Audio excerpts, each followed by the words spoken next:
is obviously yet to be seen. The 4 hour, we can see again, like I explained previously, that with this type of consolidation at an area,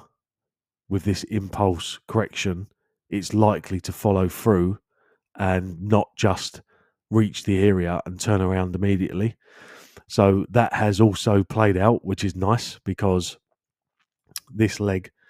is very similar to the size of this leg, where this structure itself could have actually completed itself now at this point, and lines up nicely with the daily being a complete turnaround,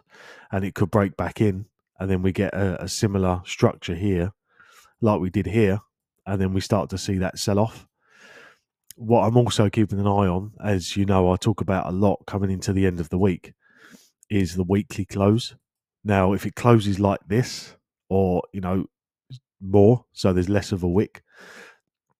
that's a pretty strong bullish sign that there could be more of a chance we do start reaching up to these higher points. If by this evening and by market close, the lower time frames have started to break back in, then obviously this weekly candle will close with much more of a larger wick,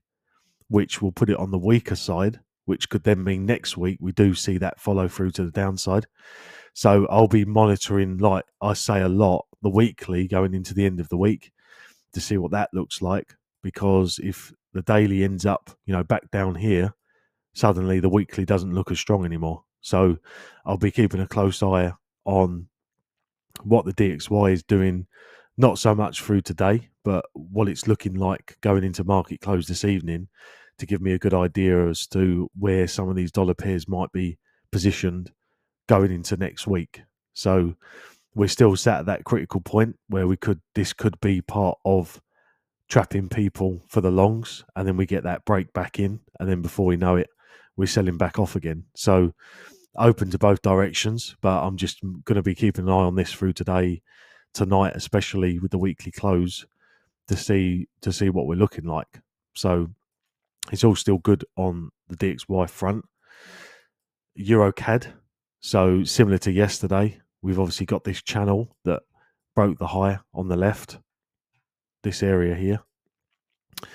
broke the high and has now started to follow through on the daily, and we've impulsively broken through this low on the left.